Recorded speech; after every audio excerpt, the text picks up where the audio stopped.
And just more water in here. More water? Yeah. Hindi ako makahihingi ako yung mamaya. Ako, sige. Ito na. Di ba gutom ka? Oo, Naggaldereta na ako. Welcome to part 2 of our Renaissance Marriott Palm Springs adventure. Today we're checking out just how clean the pool really is. Plus, we'll take you on a fun room raid. You'll also get a glimpse of some of the hotel's amenities. And to top it off, we had our very first dinner at the hotel's restaurant. The total bill came to around $200 for 8 of us. Was it worth it? Watch to find out.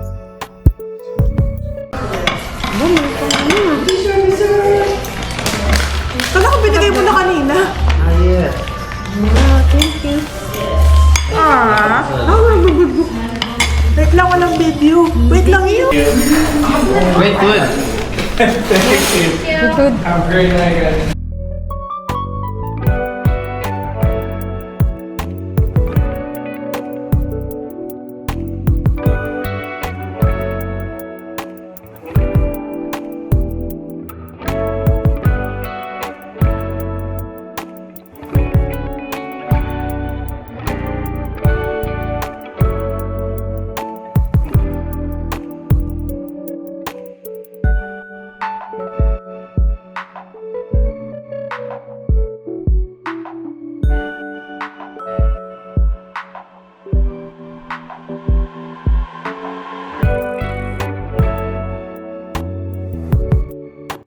Look at that view.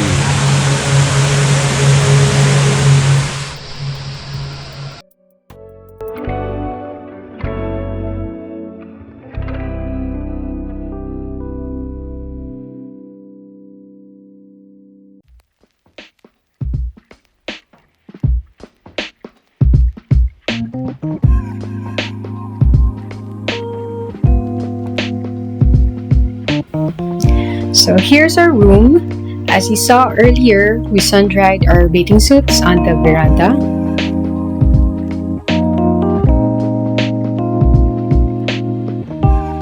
We always make sure to bring medicine kit with us, especially allergy meds for the kids.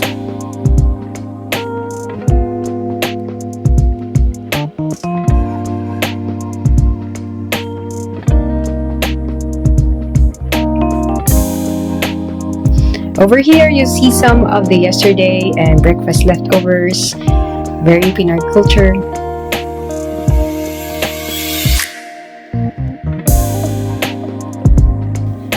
This is actually a connecting room and both have really beautiful decorations.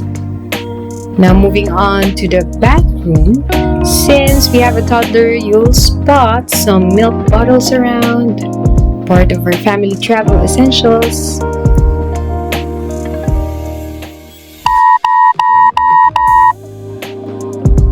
The wallpaper is pretty unique too, showing what the hotel looked like back in the old days. And of course, we can't live without a tabo. For now, our red cup works as our alternative.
Yes, ma'am.